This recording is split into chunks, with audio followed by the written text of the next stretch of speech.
د شینکو غرونو لمن کې د چنار د ونې لاندې د خورو اوبو په غاړه پیغلې جونه دي ولاړې. څوک یو بل په اوبو ولي تکې شنې دي د خندانه. څوک د حسن په کتاب کې د ژوندون فالونه ګوري. کله کله سیلې راشي اوربلونه ټیل ناټیل کړي. سرې او شنې لوپټې ټولې یو تر بله الول شي. د اسمان په مخ وریځې د رنګونو تماشې کړي.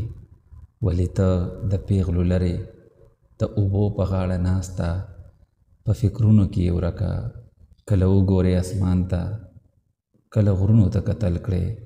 بیا په مخ د یو سوخ کې د زړګي تلوري راشي. ستړې ستړې شان را پاسې په اوبو کې یو څو کاڼي په یو بل پسې گزار کړې. جوړې ما ته کتې نشې زما خیال په کاڼو ولې.